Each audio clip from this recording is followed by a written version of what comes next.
una gran velocidad, pero son desacelerados bruscamente, es decir, son frenados bruscamente, son parados bruscamente.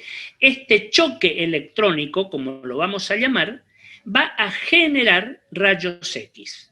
Es decir, parte de su energía cinética, de toda esa energía de movimiento de esa masa electrónica, ya la vamos a graficar, que golpea, choca contra algún elemento, toda esa masa de movimiento, una parte pequeña se va a desprender en forma de rayos X. Ese es el principio. ¿Cuáles van a ser las condiciones para que esto se produzca? Muy bien, fíjense este otro esquema que yo les presento acá. Este dibujito, este esquema. Fíjense, nosotros vamos a tener el equipo de rayos X, que ya lo vamos a ir viendo. Es importante que tratemos de entender esto que yo les explico hoy, porque de acá va a salir la radiografía que después la vamos a manejar diariamente. De acá va a salir la imagen que vamos a utilizar. Ese equipo, cuando es estimulado por corriente eléctrica, va a producir electrones. En un extremo de todo este equipo, de este tubo de rayos X, en un extremo que va a tener un filamento que va a ser de tungsteno, que al ser estimulado por energía eléctrica de la red de la calle, que va a pasar primero por un transformador para elevarla en alta energía, fíjense que esta energía alta va a calentar este filamento de tungsteno, lo va a poner al rojo, lo va a poner incandescente, como dice acá, hasta la incandescencia, como si se prendiera fuego, como si ardiera. Un poco para que nos hagamos la idea, el mismo sistema, digamos, de los focos de luz comunes, que cuando prendemos el interruptor vemos el filamento que se pone incandescente, lo mismo. En nuestro equipo de rayos, ese filamento se calienta hasta alcanzar altísimas temperaturas. Fíjense los valores que les estoy presentando. Más o menos levanta una temperatura de 2200 grados centígrados.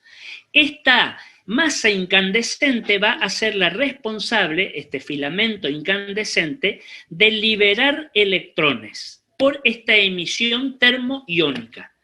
Por el calor se liberan iones. Y fíjense, acá tenemos el ejemplo. Tenemos el filamento de tungsteno que se puso al rojo incandescente al ser estimulado por la energía eléctrica, y de este filamento, que es como si fuera una espiral, se va a desprender esto que acá aparece graficado como una multitud de puntitos. Esos son electrones. Eso es lo que nosotros vamos a llamar nube electrónica. Esta nube electrónica, fíjense, va a ejercer distintas actividades. Vamos a lo práctico, a lo que tenemos nosotros que conocer, ¿Cómo se produce eso? Yo les dije que cuando subamos este power, algunas de las imágenes son las que yo les estoy explicando. Hay otras que son explicativas, letras que yo no las pongo porque es lo que yo les estoy explicando, pero en el Power ustedes lo van a tener completo. Y además algunos esquemas que también les van a ayudar. Fíjense que con esto que yo les presento acá es lo que nosotros llamamos el tubo de rayos, que es el aparato que va a generar, va a producir rayos X para ser utilizados en el diagnóstico médico.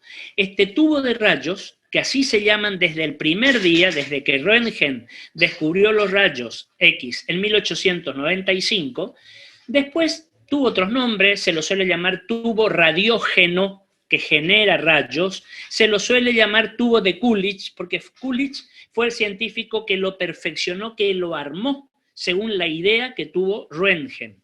Y en principio, fíjense, es algo como esto que está sucediendo acá. Fíjense, este es el tubo. Tenemos un extremo que va a estar cargado siempre, carga eléctrica negativa. Lo vamos a llamar cátodo. Estos son cuestiones, principios básicos. Esto es el ABC de la radiología. Este cátodo, que está constituido por esto que acá les presento en amarillo, este filamento de tungsteno, cuando es estimulado por la corriente eléctrica, emite la nube electrónica. Todos estos puntitos una infinidad de electrones se van a desprender. Ahora, si ustedes recuerdan, cuando comenzábamos hace un rato la charla, decíamos que los rayos se iban a producir cuando una gran masa de electrones eran frenados bruscamente, eran chocados, eran parados bruscamente. De ese choque se iban a desprender los rayos X. Y fíjense, ¿cómo hacemos para detener bruscamente esta masa electrónica que se desplaza en el vacío? Enfrentamos al cátodo, siempre negativo, el otro polo, el otro extremo del tubo, al que vamos a llamar ánodo. Sencillo, el ánodo está siempre cargado con carga positiva. Entonces, fíjense, carga negativa, el ánodo, perdón, carga negativa el cátodo, se desprenden los electrones. Si yo en el otro extremo pongo otro polo, el ánodo, cargado positivamente, este ánodo atrae notoriamente toda esa carga electrónica negativa. Recuerden que entre las condiciones de las leyes de electricidad, cargas opuestas se atraen, cargas similares se rechazan. Entonces, toda esta nube electrónica va a chocar contra este ánodo, se va a terminar la energía electrónica, pero una pequeña parte se va a desprender en forma de rayos X, de esta emisión termoiónica. ¿Qué proporción de esta nube electrónica genera o se desprende como rayos X? Entre el 1 y el 2%. Fíjense que una franja muy finita, el resto se agota en forma de calor. Así se van a producir los rayos X. Yo les pregunto a ustedes, y esto tiene que quedar grabado, en toda esta parte, en todo este tubo de rayos, de producción de rayos, ¿dónde se producen objetivamente los rayos X? En el ánodo. ¿De acuerdo? Al chocar los electrones que salieron del cátodo, chocaron contra el ánodo, ahí se desprende el haz de rayos X. Ahora, profe, ¿sí? decimos que salen entonces los electrones por la ventana. No, momentito, no te apures, no llegué todavía ahí. Esta es la ventana, ya vamos a ver qué pasa. Por la ventana van a salir los rayos X, esa pequeña fracción que se eliminan como rayos X, ¿de acuerdo? Esto que está acá dibujado, este esquema, yo lo voy a complejizar un poco para entender mejor. Y fíjense, tenemos esto que está acá. Esto es el tubo de rayos X. Es como si yo le hiciera un corte al tubo, saco la mitad y lo miro adentro, me meto adentro del tubo. Esto tenemos que entender para ver cómo se producen los rayos X. Yo les dije ya la vez anterior, yo no les voy a hablar de física de la radiación. No, esto no es física de la radiación. Esto es lo elemental que nosotros necesitamos saber para poder entender de dónde sale una radiografía. Nada más. Lo mismo vamos a hacer cuando hablemos de tomografía computada o de ecografía o de resonancia. Entender el fundamento físico. Fíjense que les digo el fundamento, la razón, la causa, nada más. No las leyes de la física, no los valores, no el miliamperaje, no el kilovoltaje, eso lo dejamos para el especialista, para el técnico, para el productor de la bioimagen. ¿De acuerdo? Nos metemos en el tubo entonces. Fíjense. Voy a tener, decíamos, un cátodo dentro del tubo, un polo siempre negativo, que es el cátodo, a donde va a llegar la corriente eléctrica previa a pasar por un circuito de alto voltaje, llega al cátodo, perdón,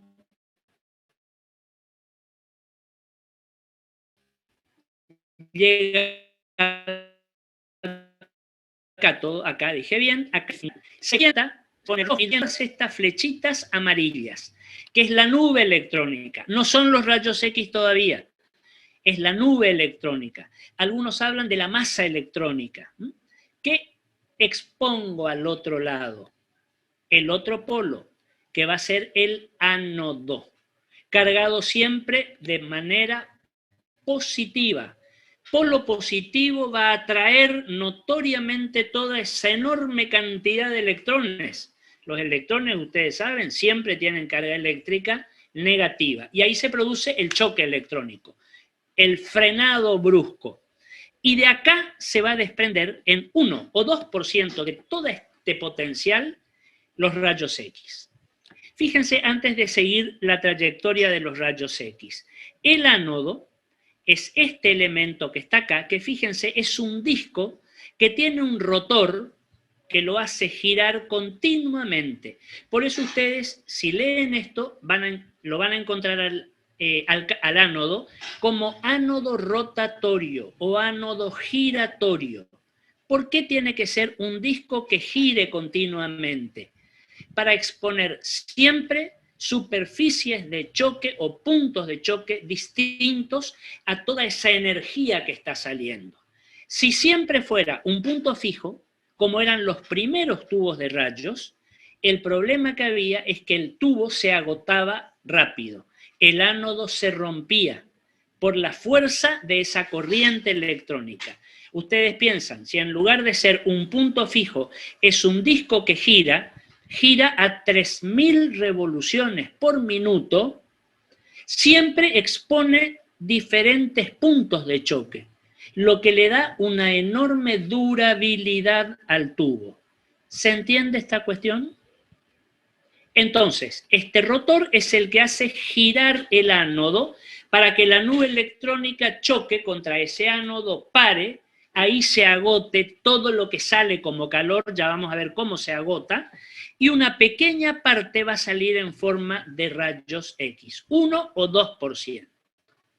Ahora, fíjense lo que dice.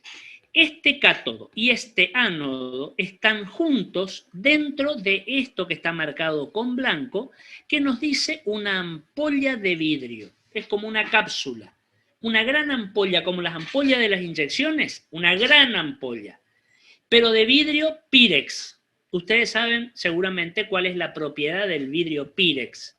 El vidrio Pirex, o los recipientes de Pirex que se usan en cocina, son los que se pueden introducir al horno, pero al horno de calor, no abro de microondas, es otra historia, al horno de calor, y ese tipo de vidrio, algunos llaman también vidrio templado, ese vidrio aguanta el calor del horno y no se rompe. Si ustedes meten en el horno de calor un recipiente de vidrio común, se rompe con el calor. El Pirex soporta ese calor. Fíjense que Pirex en realidad es una marca comercial, marca Pirex, que fueron los primeros recipientes para usar en cocina de vidrio templado que soportaba las altas temperaturas.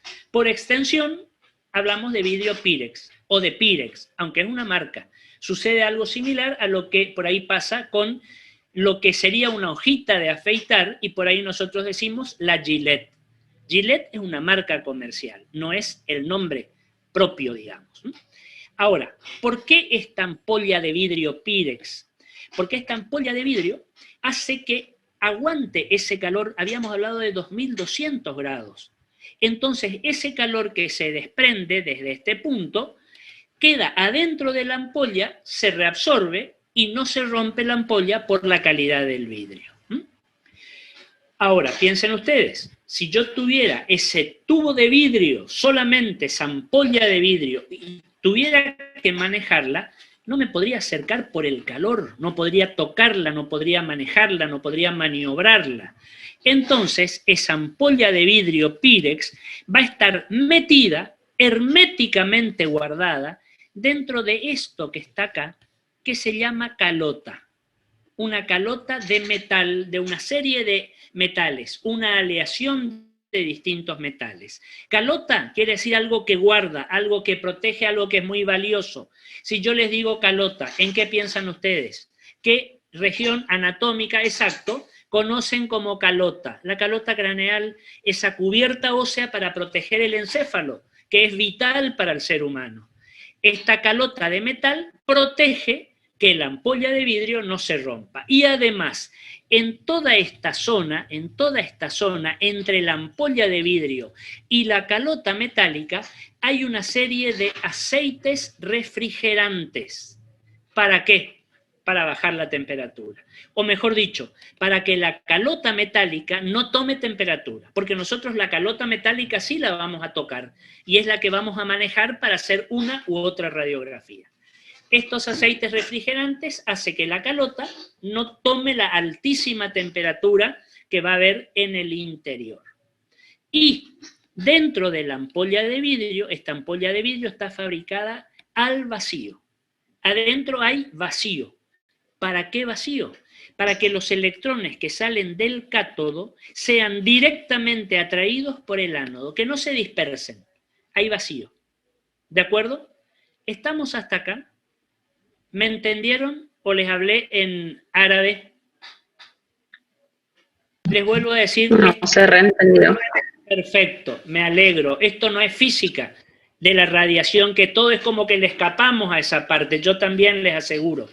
Esto es nada más que para entender de dónde salen los rayos y cómo van a trabajar. Ahora, yo les hago una pregunta y ustedes a esta altura me van a saber decir. Si esta calota fuera herméticamente cerrada y es de metal, y entre los metales figura el plomo también, si fuera totalmente cerrada, estos rayos X no podrían llegar al paciente. Quedarían todos adentro de la calota. Entonces, en un punto de la calota, acá, hay un orificio, hay un agujero que se llama ventana. ¿Para qué? Para que a través de esta ventana pueda salir el haz de rayos X. Haz de rayos X que va a tener que llegar, penetrar, atravesar y salir del paciente. Algo de eso habíamos hablado la semana anterior, en la clase última. Esta ventana es el orificio a través del cual van a salir los rayos X, o también llamados haz de rayos X, o haz radiante. Esto que está graficado acá, fíjense, sería el haz de rayos X, esto que está acá. Y fíjense cómo tiene esta línea semipunteada que se va abriendo hacia abajo. ¿Se acuerdan lo que decíamos de la propagación en línea recta y en abanico? Todos sabemos lo que es un abanico. Bueno, desde este punto se va a abrir el abanico según yo, operador, necesite. ¿Qué quiere decir esto? Fíjense esto que aparece acá, que es como una caja que va a estar adosada al tubo de rayos, a la ventana, que se va a llamar colimador o colimadores. Los colimadores o el colimador, esto que está acá en blanco y esto que está acá en blanco, son como cortinas de plomo que se cierran y se abren en sentido latero-lateral y en sentido antero-posterior. Se abren y se cierran. Algunos llaman diafragmas también. El nombre en realidad es colimador. ¿Qué función cumplen? Que si yo voy a radiografiar una pequeña superficie, supónganse que me piden la radiografía del dedo pulgar del paciente. Fíjense el tamaño del dedo. O la radiografía de una muñeca, solamente la región de la muñeca. El campo que voy a irradiar del paciente es muy chiquito. Entonces piensen ustedes, ¿qué voy a hacer con los colimadores? Los voy a cerrar. Voy a programar un pequeño campo para irradiarle al paciente solamente esa zona. Ahora, si tengo que hacer una radiografía panorámica de abdomen, fíjense en la superficie abdominal. ¿Qué voy a hacer con los colimadores? Irradiar todo el abdomen para poder tomar la radiografía de toda la superficie abdominal. ¿Estamos hasta acá? ¿Se entendió hasta acá? Y fíjense algo. Estos colimadores, razonemos una cuestión, van a ser la primer medida de radioprotección que vamos a tomar sobre el paciente. ¿De acuerdo? Porque yo al irradiar exclusivamente lo que tengo que irradiar, protejo las otras zonas anatómicas que no tengo por qué irradiar. Por ejemplo, vamos a un ejemplo, a dos ejemplos vamos a poner para entender bien. A mí me piden que el médico le pide al radiólogo que necesita una radiografía del hombro derecho del paciente, en proyección de frente. porque tuvo un traumatismo, porque tiene dolores, porque está con una impotencia funcional, por lo que fuera. Yo necesito colimar y a ese paciente sacarle una radiografía nada más que de la articulación del hombro. Yo no necesito irradiar ni el cuello, que está muy cerca, con la tiroides, ni el mediastino, que está muy cerca, con el corazón, con los linfáticos, etc. No necesito irradiar el pulmón, no necesito irradiar el resto del brazo, etcétera, etcétera. Porque le voy a dar una dosis radiante al paciente que es innecesaria y es perjudicial. Solamente me concentro en el hombro, en la articulación glenohumeral. Punto, no me interesa otra cosa. Algo más todavía, más específico, para entender mejor. Me piden la radiografía de una cadera, la radiografía de la cadera izquierda de esta paciente o de este paciente, por cualquier motivo, dolor, traumatismo, lo que fuera. Colimo solamente la articulación de la cadera, es decir, la articulación coxofemoral.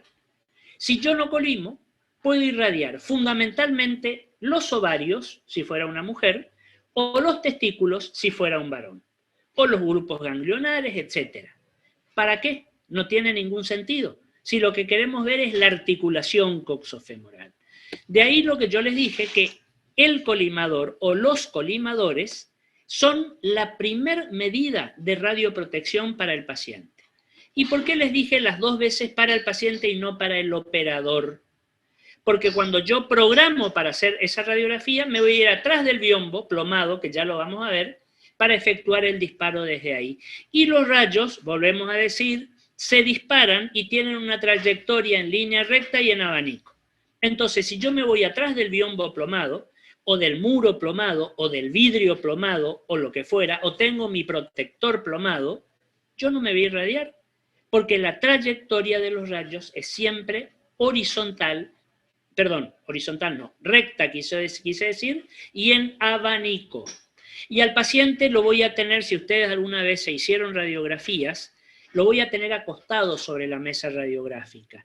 Y cuando lo tengo que tener de pie, como para un tórax, por ejemplo, ya vamos a ver en tórax, que al paciente lo voy a apoyar contra la pared, del otro lado de la pared va a haber una plancha de un espesor determinado de plomo, que está estipulado por Radiofísica Sanitaria del Ministerio de Salud Pública, porque o si no la radiación va a seguir en línea recta y puede atravesar la pared y puede irradiar a los que estén al lado. La mayoría de las radiografías se hacen con el paciente acostado. Y fíjense una cuestión, ¿dónde ustedes van a encontrar siempre el servicio de radiología? En cualquier hospital, en la planta baja, o inclusive en los subsuelos. ¿Por qué?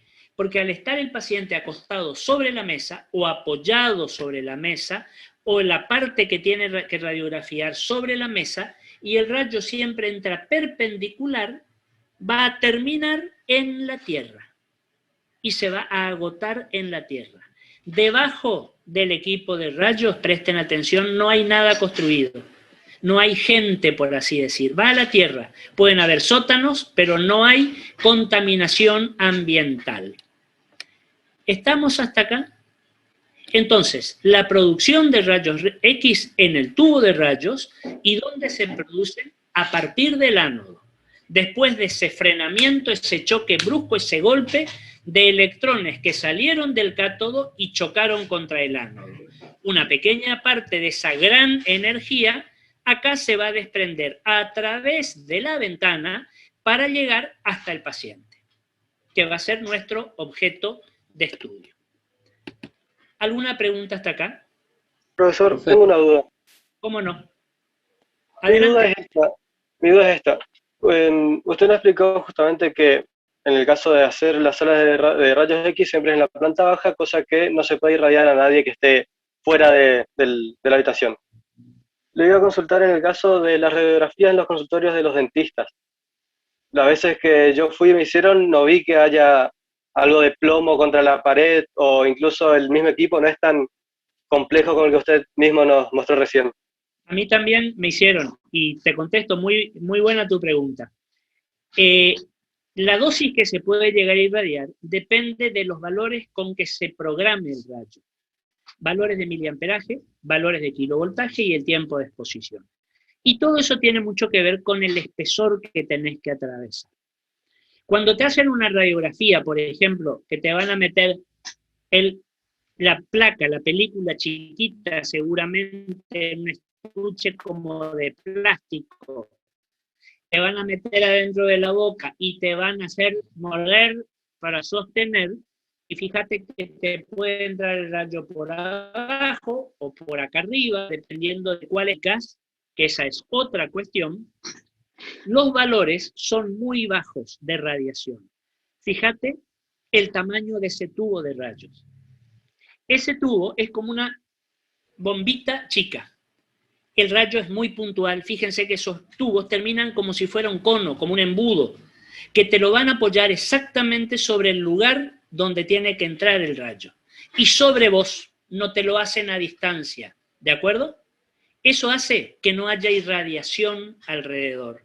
Que ese pequeño haz de rayos te penetra sobre la piel, te radiografiará la muela, la pieza dentaria, la raíz, lo que fuera, y ahí terminó. Ese rayo es prácticamente inofensivo. ¿De acuerdo? Doctor, ¿Sí? una duda, ¿y los rayos X en los centros de terapia o en centros de cirúrgicos, que es los rayos móviles, ¿eh? Los arcos X? Espera, no te escucho. ¿Podés hablar un poquito más fuerte? No sé si me escucha ahora, profe. Ahora sí, te escucho mejor, a ver. Gracias. ¿Y los rayos X utilizados en los centros de terapia, profe? Que muchas veces, no sé, los arcos X se hablan, ¿eh? No sé si la protección no es muy efectiva, entonces. Ustedes habrán visto por ahí, también un poco haciendo un parangón con lo que decíamos de los odontólogos, que muchas veces al paciente no se lo puede llevar hasta el servicio de rayos. Paciente que está en terapia intensiva, paciente que está en la unidad coronaria, paciente que está en el quirófano y necesitan la radiografía en el quirófano. Esas radiografías se van a hacer, y vamos a ver después cuando veamos la parte de pediatría, esas radiografías se van a hacer con un equipo portátil, también llamado equipo rodante. Es un pequeño equipo de rayos, rodante porque tiene ruedas y se lo traslada, y se va a seguir un poco el mismo principio que recién les decía para el odontólogo. Manejan valores mucho más bajos, ojo, con otro nivel de definición y de agudeza. La radiografía quizás no salga con la misma nitidez y la misma perfección que la que se hace en el servicio de rayos, donde está instalado el equipo grande que no se moviliza, pero a los fines prácticos es lo que se hace. Controles en quirófano, en unidad coronaria, en terapia intensiva, en habitación. Muchas veces van a ver que llega el técnico hasta la habitación del paciente porque no se lo puede mover o por lo que fuera. Antes digo porque ahora prácticamente no se ve, pero antes se hacía radiografía a domicilio. Habían como unas camionetas, digamos, como unas combis, donde se subía el equipo portátil y se llevaba hasta el domicilio del paciente. Un poco se dejó de usar porque era toda una historia con algunos riesgos, por los movimientos y las subidas y las bajadas se solía romper el tubo o alguna de las partes, y bueno, realmente los costos no justificaban este movimiento del tubo, del equipo. Pero esos lugares sí. Profe, en ese aparato, entonces, la dispersión del rayo es mayor, porque es móvil, el eje es móvil, entonces dispersa mejor los rayos. La radiación, la radiación es similar. Hay que tener mucho más cuidado con las medidas de radioprotección, porque esos equipos rodantes, por ejemplo, no tienen colimadores. Si ustedes ven alguna vez esos equipos, tienen como un embudo, y desde ahí se va a dispersar la radiación X. Eso hay que medir, hay que calcular exactamente sobre el paciente. Hay medidas de radioprotección que están todas tabuladas, digamos. Que, ojo, no siempre las cumplen. No tiene que haber ninguna otra persona alrededor del paciente. Por ahí ustedes a lo mejor van a terapia o a una internación y ven el paciente que lo incorporan, hacer una radiografía de tórax, lo incorporan con la cama para hacer la radiografía, le ponen el chasis atrás, programan, calculan, miden, el técnico, pero resulta que la enfermera o el familiar está al lado del paciente sosteniéndolo. Entonces, cuando hacen el disparo, la persona que lo está acompañando, asistiendo, lo que fuera, recibe prácticamente la misma dosis de radiación. Eso no se puede hacer. Ahí tenemos que echar mano a las medidas específicas de radioprotección. Como les digo, esos equipos tienen otro alcance, digamos, porque manejan otros valores de penetración de los rayos. Obviamente que la radiografía por ahí no será de la misma calidad técnica de la que se hace con el gran equipo que está fijo en un lugar y tiene otro potencial energético, por supuesto. ¿De acuerdo? Profe, ¿Sí? pero no se usan guantes de plomo, por ejemplo, para sostener el paciente. Se usan. Lo vamos a ver ahora cuando finalicemos este módulo y hablemos de radioprotección, vamos a hablar de todo eso ahí. Hay guantes de plomo, hay protectores tiroideos de plomo, hay protectores gonadales de plomo, hay chalecos de plomo, hay mantas de plomo, que ya las vamos a mencionarlas cuando hablemos de radioprotección. Seguimos con la producción, con el equipo de rayos, para no irnos de tema, digamos. Fíjense que eso que yo les estaba explicando, esto que está acá, esta imagen que vimos, este es el tubo de rayos, no es el equipo. El tubo de rayos, y ustedes lo pueden ver en este otro cartel, el tubo de rayos es una parte constituyente del equipo de rayos. ¿De acuerdo? ¿Cómo se compone el equipo de rayos? Un generador de alta tensión, que lo que hace es, o elevador de alta tensión, va a tomar la energía que viene de la red común de la calle y la transforma, por eso también se llama transformador de alta, la transforma en alta energía para poder alimentar el equipo. Pero fíjense, contrariamente a lo que se piensa, un equipo de rayos consume muy poca energía eléctrica, porque la energía eléctrica, lo que nosotros consumimos de luz en nuestras casas, en luz, en el aire acondicionado, en el horno, en lo que fuera, se mide por la cantidad de tiempo que está ocupándose ese artefacto. ¿De acuerdo? Y si yo digo que el disparo, el otro día les decía, dura mucho menos de un segundo, fíjense que lo que se consume de electricidad, de energía que viene de la calle es poquísimo, porque después el generador o el transformador que tiene el equipo es el que eleva la energía. ¿Se entendió? Esa es la función del generador o del transformador, nada más, no nos interesa nada más, porque esto es eminentemente eléctrico. Inclusive muchas veces cuando el equipo tiene algún desperfecto, en esta parte el que soluciona es el ingeniero electricista, no es el ingeniero especialista en rayos o en equipos de rayos X. Segunda parte, ahora vamos, esto que les explico así, verbal, teorizando, vamos a ver una foto. Segunda parte, la mesa de comando, también llamado tablero de comando, también llamado comando directamente. Es el lugar de trabajo del técnico, del radiólogo, del productor de bioimágenes, donde va a tener una serie de valores, de factores, de botones, que va a tener que combinar, eso nosotros no lo vamos a hablar, porque eso es técnica radiológica, eso tiene que hacerlo el técnico, para que la radiografía salga como debe salir. ¿A qué me refiero? Fundamentalmente va a manejar o va a combinar tres valores numéricos, que son el miliamperaje, ya vamos a ver después en qué incide cada uno, el miliamperaje, el kilovoltaje y el tiempo de exposición. Y yo les digo algo, no hay dos partes del cuerpo humano prácticamente que se hagan con los mismos valores, que se programen los mismos valores. Dependerá del espesor que tienen que atravesar los rayos, dependerá de la constitución anatómica que tienen que atravesar los rayos, porque fíjense, un dedo, como hoy les decía, o una mano, fíjense el espesor de la mano, yo no necesito un rayo que tenga una gran penetración, o como también se suele decir, un rayo muy duro, porque el espesor es muy pequeño. Pero si voy a radiografiar una pelvis, fíjense todos los elementos óseos, más todo el contenido anatómico orgánico, Yo necesito un rayo mucho más duro, más penetrante, para poder atravesarlo. Si yo tengo que atravesar una cabeza, un cráneo, fíjense que tengo necesidad de un rayo penetrante, duro. Tengo que atravesar estructuras óseas muy potentes, muy densas. Vamos tomando ya esta palabrita, muy densas. Pero adentro tengo un parénquima importante, el cerebro, el cerebelo, el tronco, lo que ustedes quieran. Entonces tengo muchos elementos duros, por así decir, densos que atravesar. Y fíjense qué contradicción. A lo mejor si bajo a hacer una radiografía de tórax, necesito un rayo no tan duro. Y ustedes me dirán, ¿pero cómo? Si un tórax generalmente es más espeso, más ancho que un cráneo, sí, de acuerdo. Pero ¿qué elementos tengo en el cráneo y qué elementos tengo en el tórax? Fíjense que adentro del tórax, en las áreas pulmonares, en condiciones normales, tengo pulmones y el contenido normal anatómico del pulmón es aire.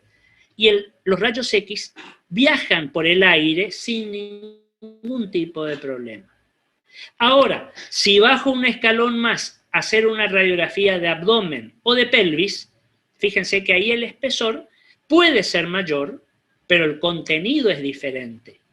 Yo tengo vísceras huecas, sí, con contenido, y tengo vísceras sólidas.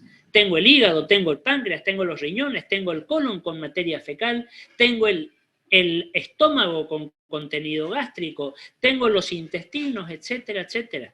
Entonces necesito otra calidad de radiación, que ya vamos a ver ahora después. Entonces, en el comando está el técnico, es el lugar de trabajo técnico específico. Ojo, con una protección plomada, que ya vamos a ver después, un muro plomado, un biombo plomado, un vidrio plomado, etcétera, para que el técnico se proteja y en el momento de hacer el disparo o apretar el botón del disparo esté por detrás de esos elementos. Recuerden lo que decíamos, hay emisión de rayos en el ambiente en el momento o durante el momento que dura el disparo. Se terminó esas décimas o centésimas de segundo y no hay ningún tipo de emisión radiante. Esa es la mesa de comando. Relacionemos mesa de comando a 3 valores: miliamperaje, kilovoltaje, tiempo de exposición, que lo vamos a explicar un poquito más adelante. Otra parte del equipo de rayos, la mesa de examen. ¿Qué es la mesa de examen? La mesa, el lugar donde nosotros vamos a apoyar al paciente, a nuestro objeto de estudio, que es el paciente. Para la mayoría de las radiografías, el paciente estará acostado sobre la mesa, boca arriba. Para otras técnicas, para la tomografía, por ejemplo, la mesa de comando, la mesa de examen es donde al paciente lo vamos a acostar. Y ustedes saben, todas las tomografías se hacen con el paciente acostado. En radiología no. Algunas vamos a acostar al paciente. En otras, supongan una mano, vamos a hacerle apoyar la mano sobre la mesa de examen. No tengo necesidad de acostarlo. O si tengo que apoyarle un tobillo, no lo voy a acostar muchas veces, lo apoyo al tobillo. Y esa mesa, ya vamos a ver ahora en la gráfica, va a estar en horizontalidad, pero va a tener movimientos que la van a ir inclinando. La puedo frenar a la altura que quiero, puede seguir incorporándose hasta quedar vertical y el paciente va a estar de pie. Eso ya no depende, ya no nos incumbe tanto a nosotros. Eso sí le incumbe, y es lo que maneja muy bien, el técnico productor de la imagen, que es el que va a saber si la radiografía se la hace acostado, se la hace de pie, cómo lo ubica, cómo lo posiciona, cómo lo programa, etc. Mesa de examen, donde voy a apoyar al paciente. Acostado. Hay algunas que se van a hacer con el paciente sentado. Hay otras, cuando veamos la parte traumatológica, de pie, cuando yo necesito investigar un pie plano, por ejemplo, lo voy a parar al paciente arriba de la mesa.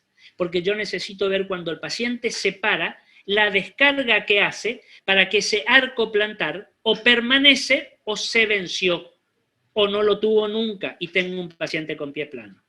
Eso vamos a ver después, que se llama pie con carga. ¿Cómo vamos a hacer la carga? Con el paciente de pie. Porque la carga, el peso, va a ser el propio peso del cuerpo del paciente. Bueno, no me quiero ir mucho por las ramas porque todo esto vamos a tener tiempo para hablar y explicarlo.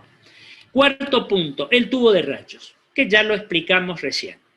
Esta es la madre del equipo, porque es la que nos va a parir los rayos X.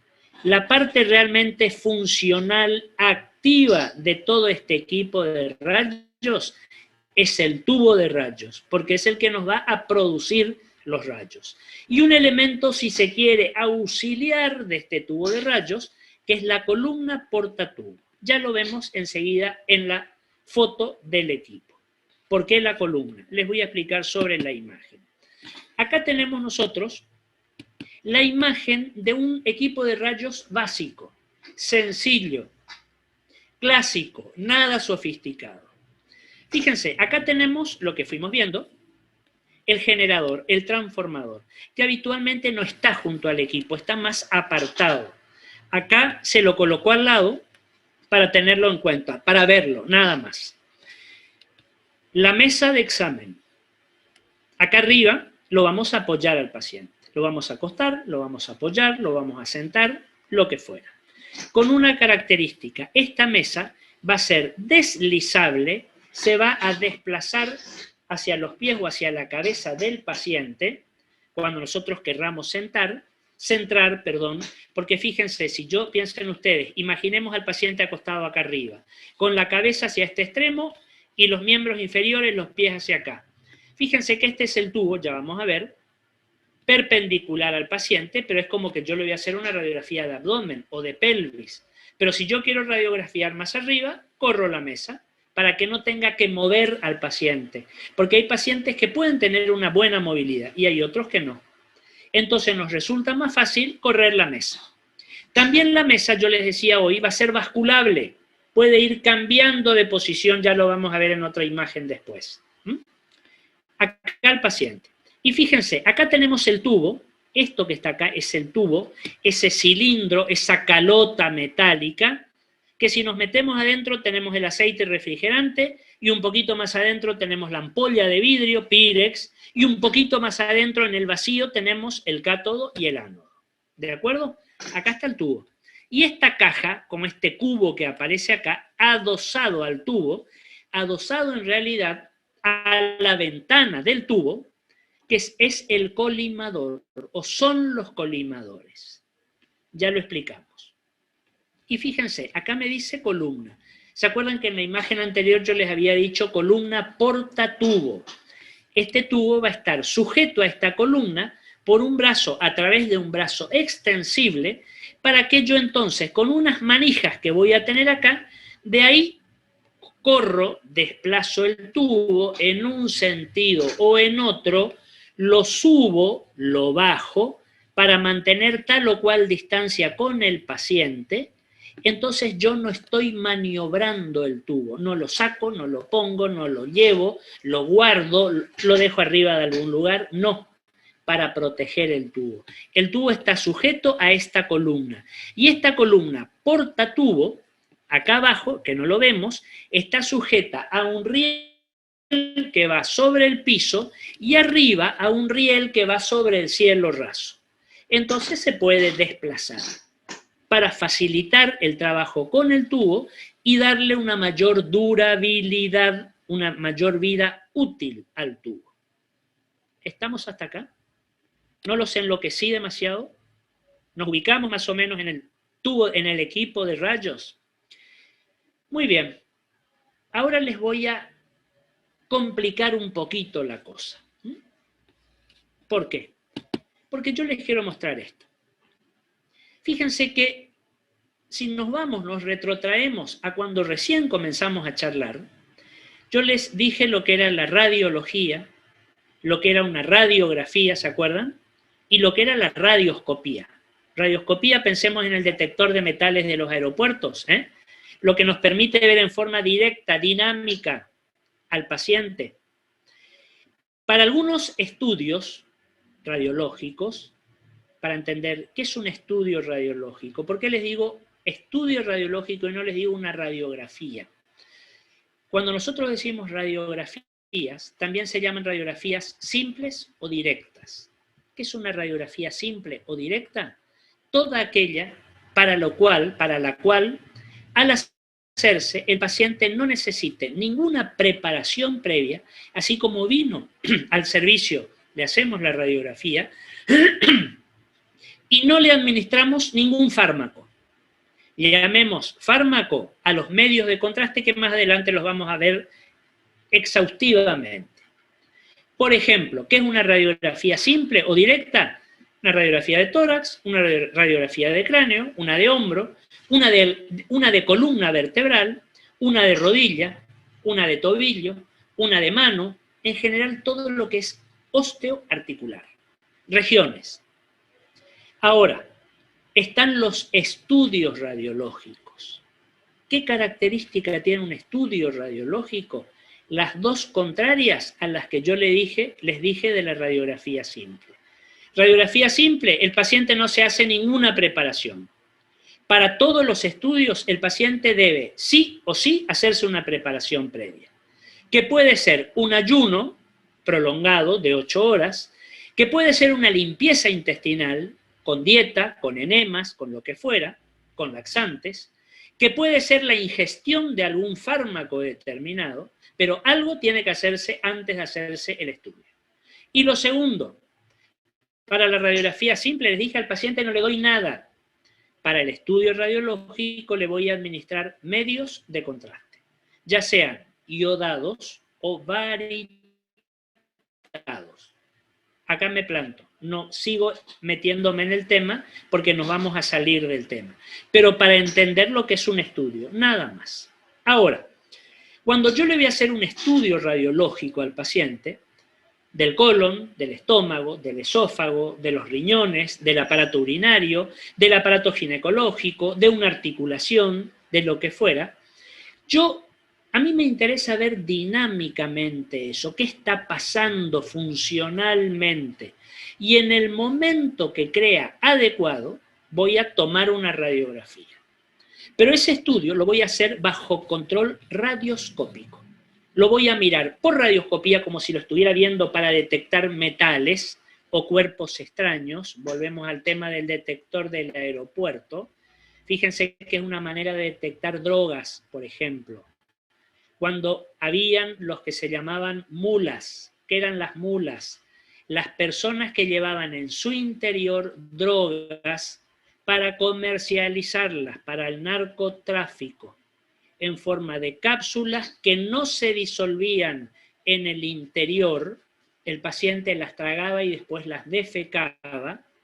Era una manera segura en su momento de hacer este narcotráfico, o en algunos elementos que sean radiotransparentes, en elementos de látex, en preservativos, por ejemplo. Se hacía el cargamento de drogas y el paciente lo tragaba.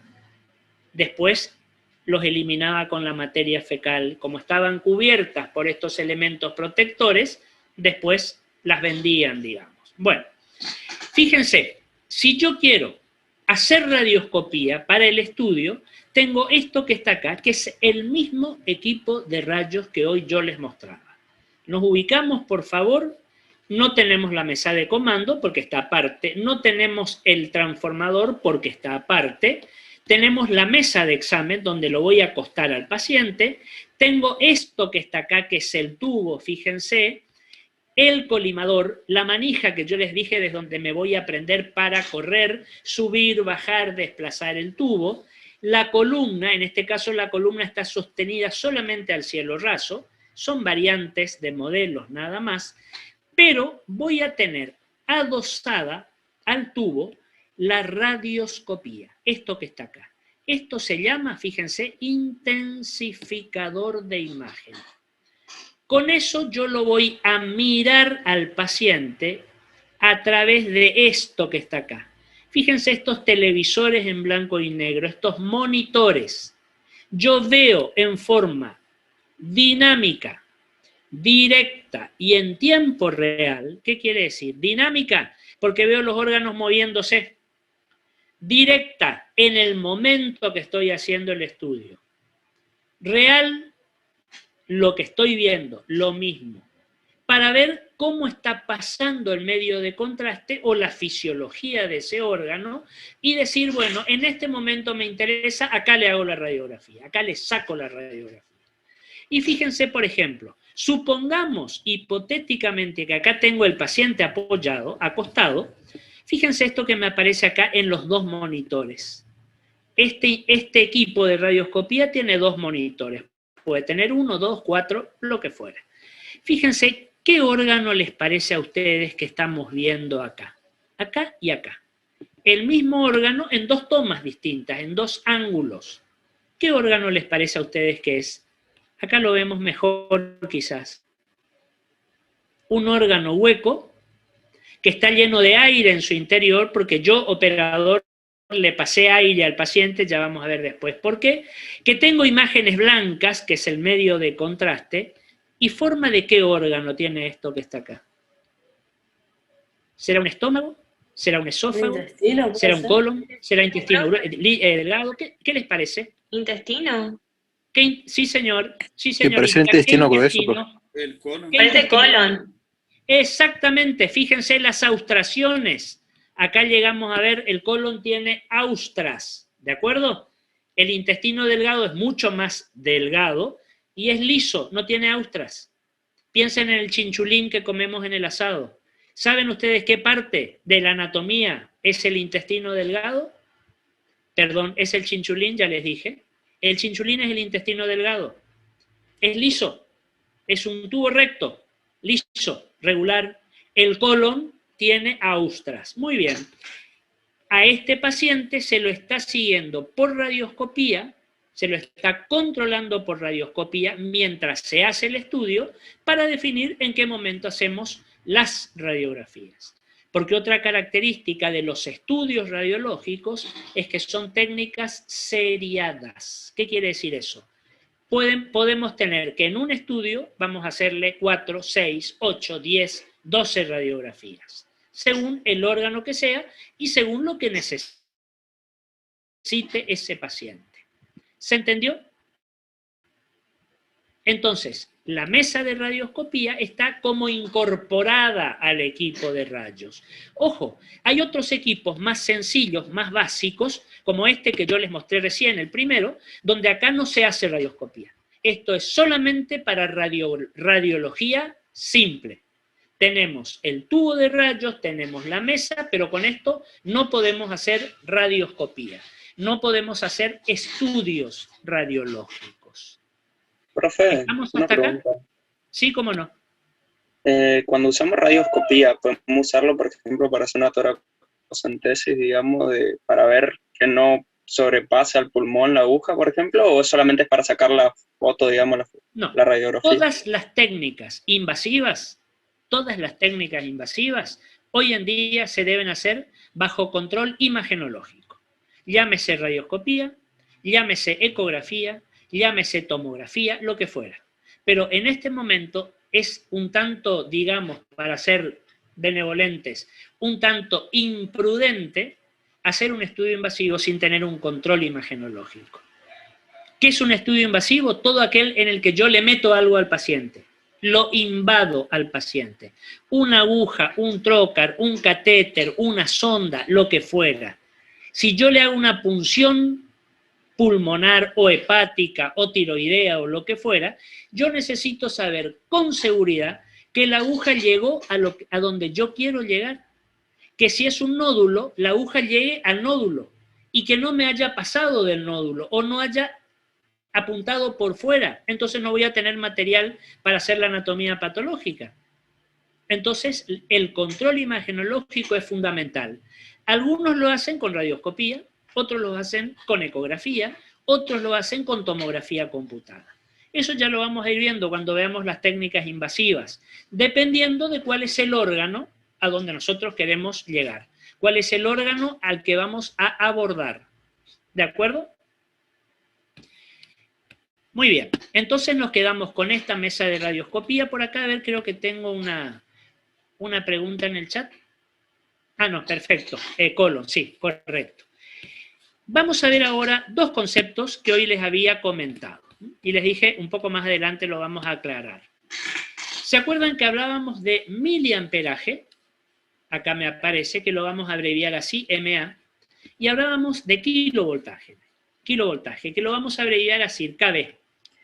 Y yo les dije, en la mesa de comando, el técnico, el productor de la imagen, va a regular, va a manejar, va a combinar, va a ensamblar el miliamperaje, el kilovoltaje y el tiempo de exposición.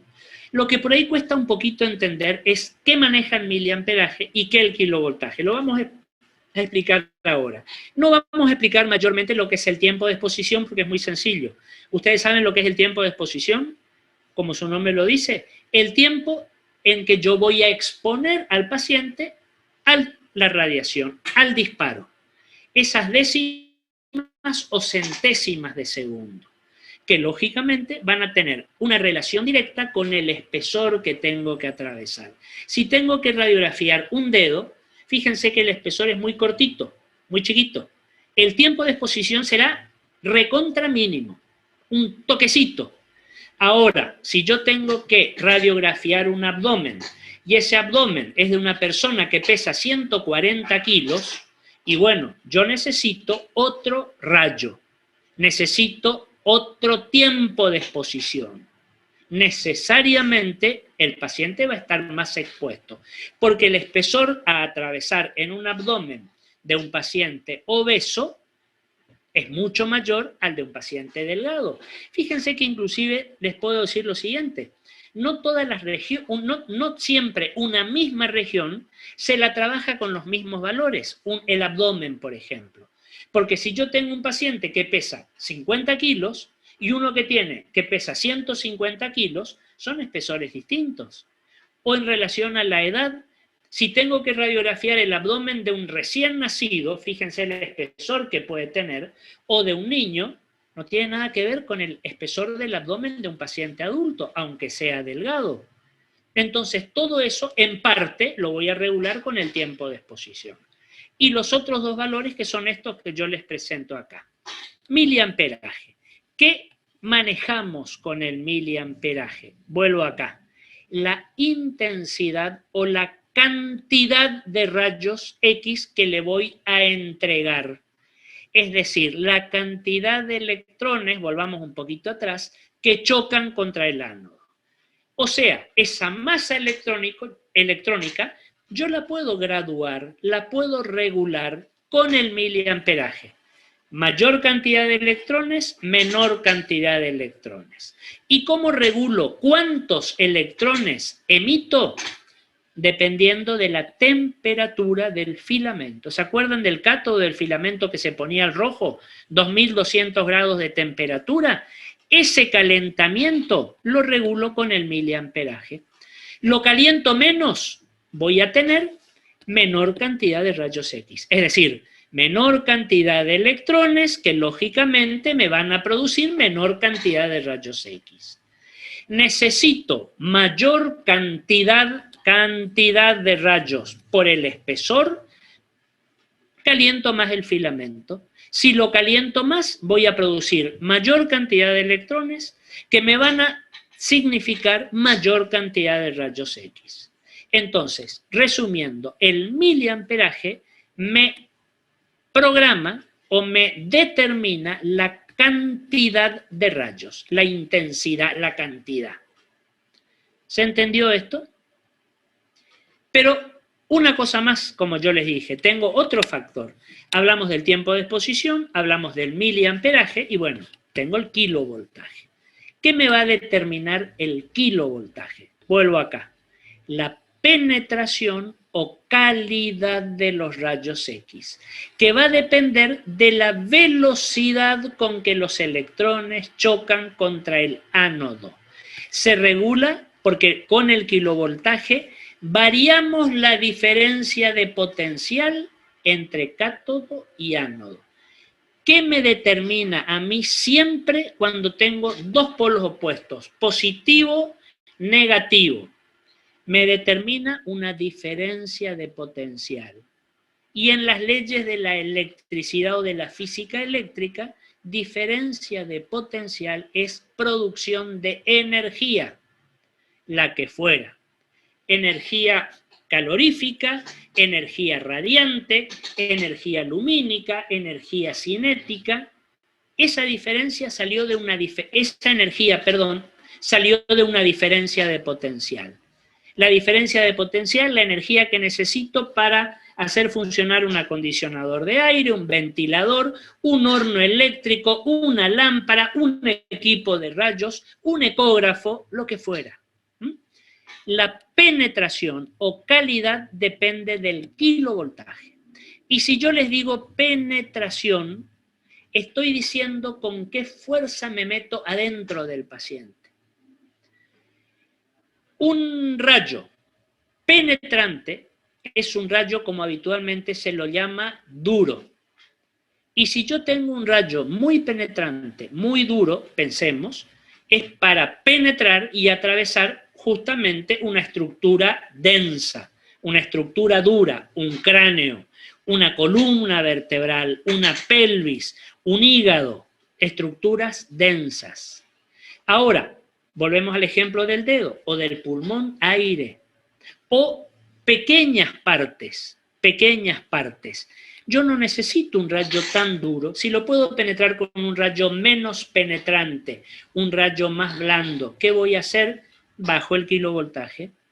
La calidad de esos rayos será de menor penetración. ¿De acuerdo? Y fíjense, si queremos tomar o quedarnos con lo importante de esta imagen, no se olviden las palabritas que están escritas en colorado. Intensidad o cantidad me va a ser determinada por el miliamperaje, la temperatura del filamento. Penetración o calidad va a estar determinada por el kilovoltaje. ¿De acuerdo? ¿Se entendió esto que está acá? Que les juro que traté de ser lo más básico, explicativo y didáctico posible. Porque si yo le dijera, estudien esto en tal libro, esto es física. Y pueden llegar a estar hojas y hojas para entender esta cuestión. Esto es lo que tenemos que saber, no me interesa más. Con esto, más que suficiente. ¿Alguna pregunta? ¿Sí? Entonces, la intensidad o cantidad me está hablando del tamaño de lo que yo estoy por hacer la radiografía, digamos, de qué tamaño va a ser. Claro, siempre. ¿Y la penetración va a ser de qué tipo? Sí, siempre va a depender. ¿Qué estructura es la que voy a... Totalmente, siempre. A ver, todo se piensa en función del paciente, es decir, de nuestro objeto de estudio. Por ahí no me gusta tomar el paciente como objeto de estudio, pero bueno, se entiende a qué voy, o a qué parte voy a radiografiar del paciente, o voy a estudiar del paciente. Una tiroides, un hígado, un antebrazo, un fémur. Fíjense que yo les estoy hablando de distintos elementos anatómicos, con distintas calidades anatómicas. ¿Qué voy a buscar en definitiva? ¿Qué busco cuando yo programo adecuadamente esto que está acá? El miliamperaje, el kilovoltaje, el tiempo de exposición. Obtener una buena radiografía. Obviamente ustedes me dirán, lógico. Ahora, yo les pregunto, ¿qué sería para ustedes o para nosotros una buena radiografía? Hay una serie de condiciones técnicas que las vamos a ver más adelante, por ahora no me interesa.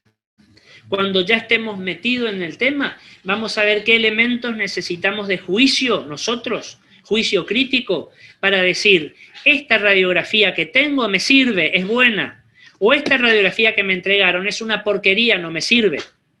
¿Por qué? Porque con una mala radiografía, de mala calidad, puedo hacer un diagnóstico erróneo. ¿De acuerdo?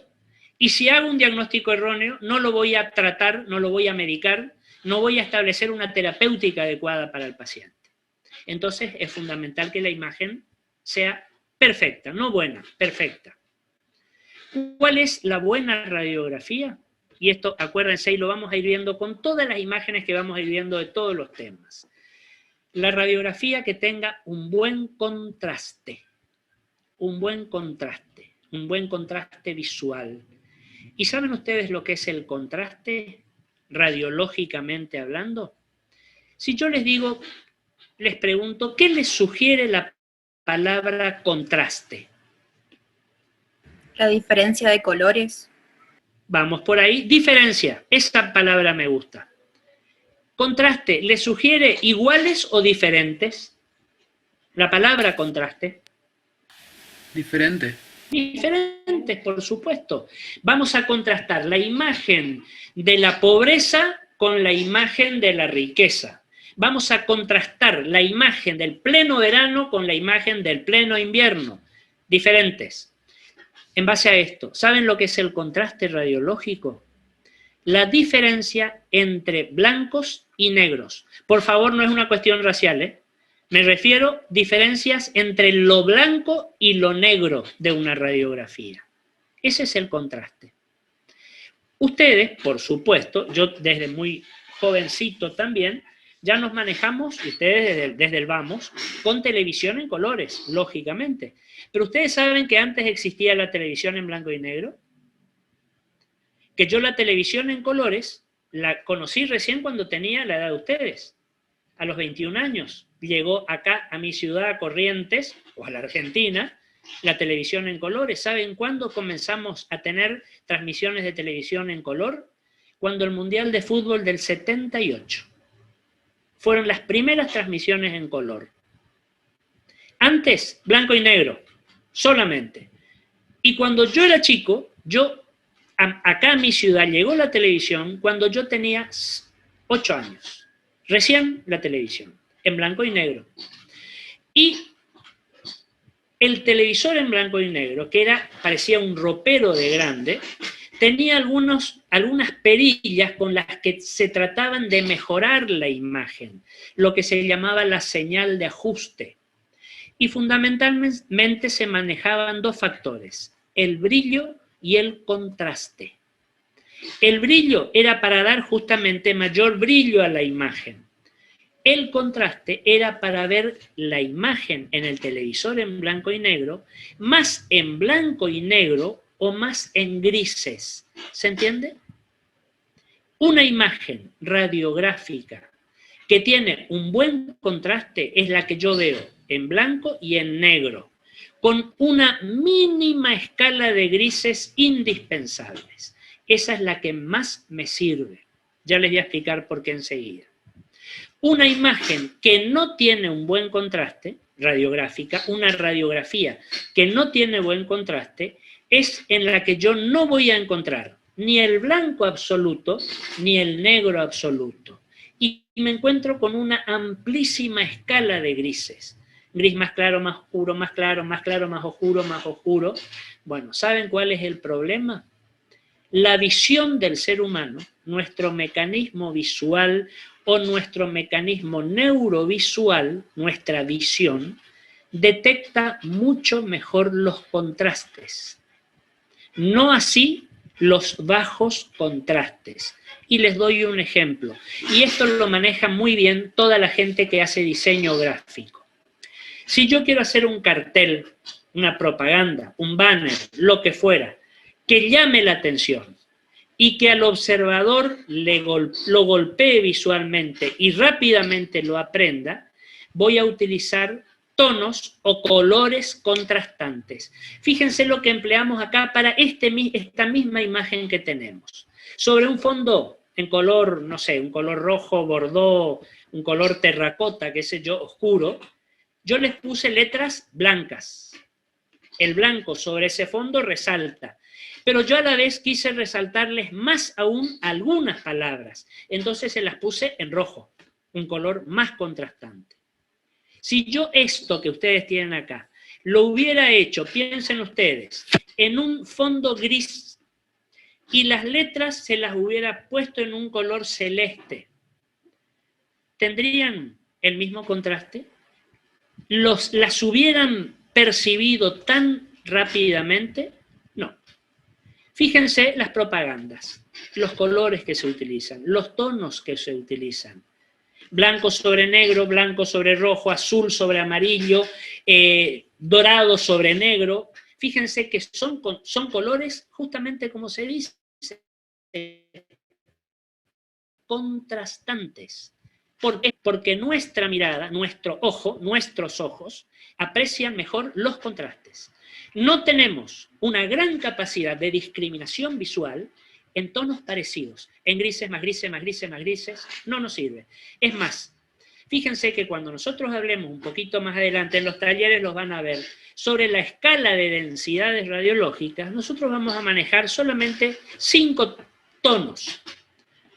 El blanco blanco, que si yo les digo, piensen en una estructura que la ven blanca en una radiografía, que no vamos a decir blanca, ya vamos a ver que tiene un nombre. ¿En qué estructura anatómica piensan? ¿Qué Hueso. se ve blanco en una radiografía? Los huesos. Los huesos. Hueso. Y vamos al otro extremo, lo negro. ¿Qué se ve negro en una radiografía? El aire. El aire de los pulmones, el gas del colon, del estómago, el aire o el vacío de los senos paranasales, etc. Blanco, negro.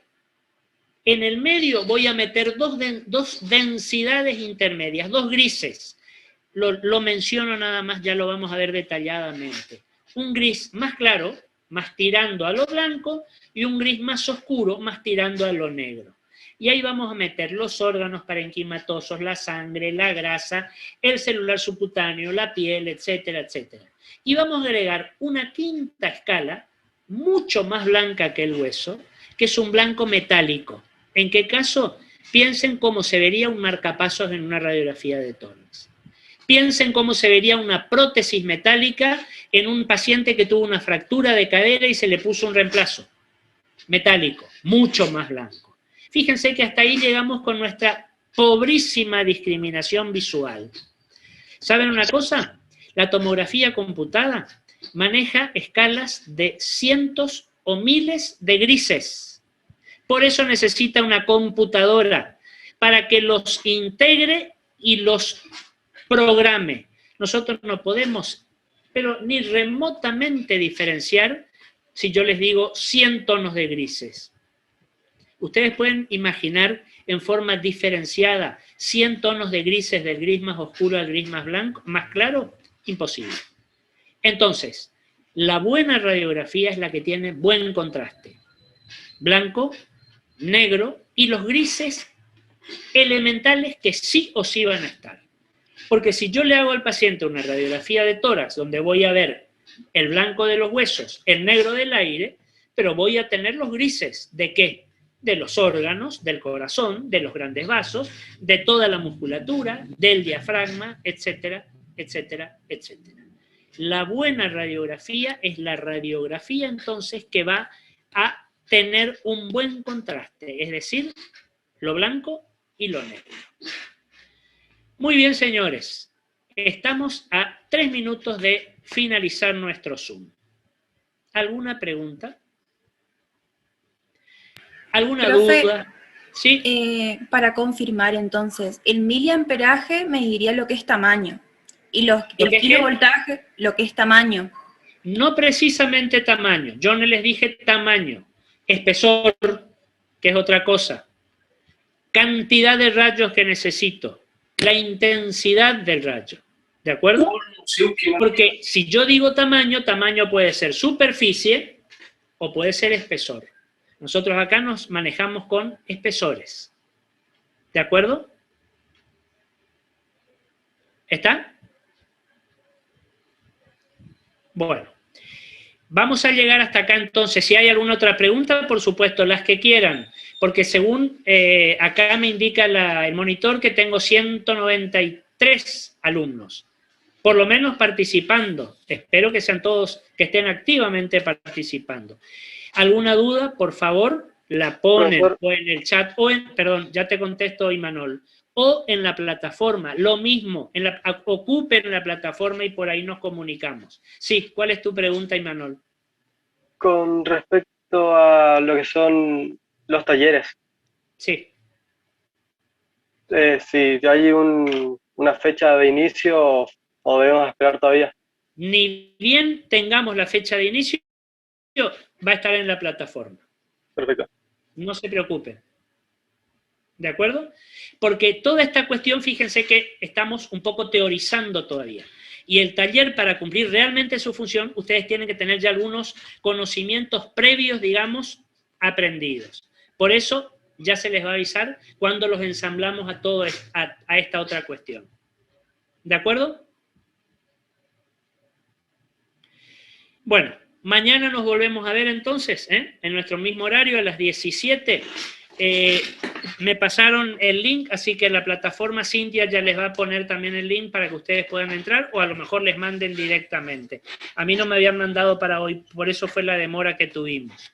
Y mañana vamos a continuar dentro de esta cuestión con un tema que es muy importante, que es la atenuación de los rayos. De ahí va a salir la radiografía después.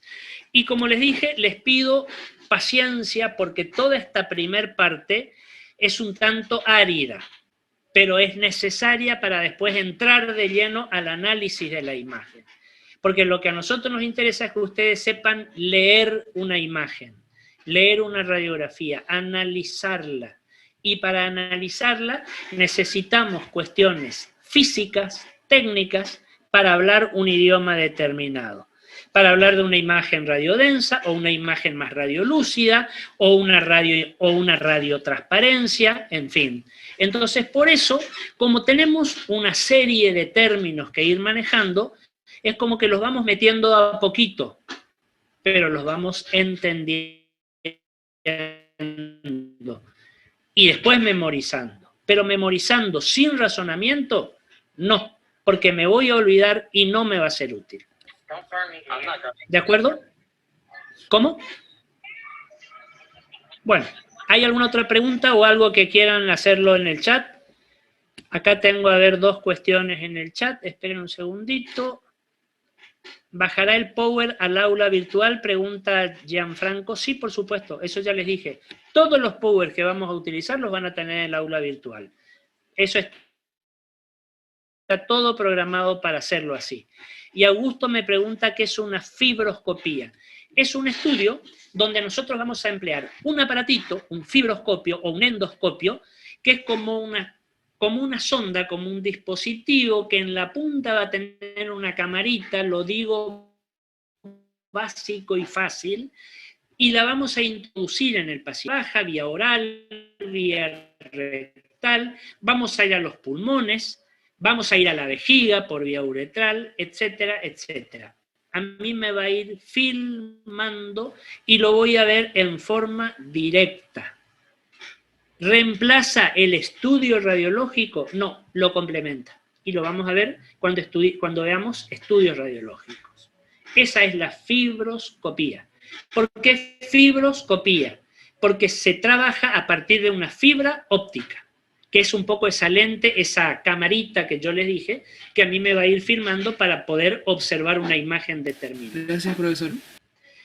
Fibroscopía en tiempo real, una imagen dinámica, una imagen directa. Lo mismo que empleamos para la radioscopía.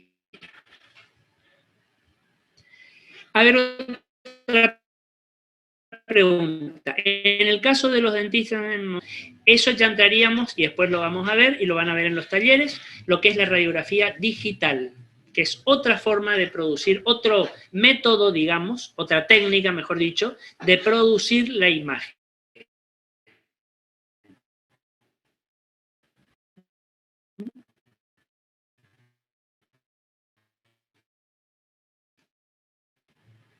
Bueno, estamos en cualquier doceno del sur. Mañana a las 5 de la tarde, a las 17, continuamos con nuestra charla.